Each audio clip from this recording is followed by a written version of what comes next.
Good evening, and welcome back to TCM's Summer of Darkness. I'm Eddie Muller, your guide through this shadowy season of dashed hopes and dangerous desires.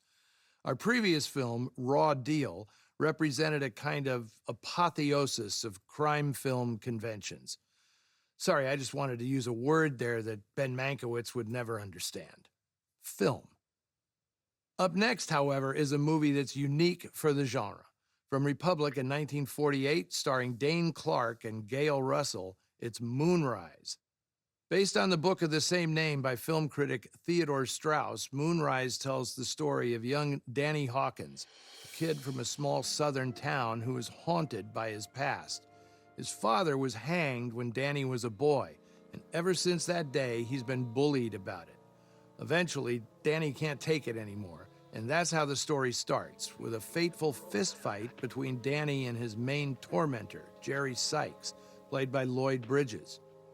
Independent producers Marshall Grant and Charles Haas bought the film rights to the novel for $50,000, with the intention of mounting a top-shelf production, with William Wellman directing and John Garfield playing Danny. But the financing fell through, there was a breach of contract lawsuit with William Wellman, and the project eventually landed at Republic Pictures, the biggest outfit on Poverty Row. Republic typically made low-budget westerns and crime dramas, but they were trying to burnish their reputation with the occasional prestige picture, and Moonrise fit the bill.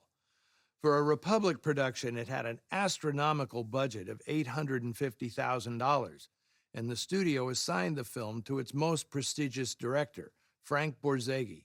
Years earlier, Borzage was one of Hollywood's most revered filmmakers, with classics like Street Angel, Seventh Heaven, and A Farewell to Arms to his credit. But by 1948, his reputation had faded to the point where a three-picture deal with Republic was the best he could get. Moonrise was the last picture he made under that contract, and essentially, it's the last major film he'd ever make. To me, it is a masterpiece, which is not a term I use lightly. All of Borzage's artistry as a storyteller is on display here. It was not, however, very well received when it was released. The first time I saw it was on TV in the early 1970s, and several scenes have stuck with me ever since. Once almost forgotten, the film has been reassessed over the years and is now regarded as one of Borzage's best. John Russell's masterful cinematography has a lot to do with that. Remember when you watch this that every bit of it is shot on studio sound stages, as if Borzage was back making films in the silent era. Featuring Ethel Barrymore and Rex Ingram in vivid supporting roles, here is Moonrise.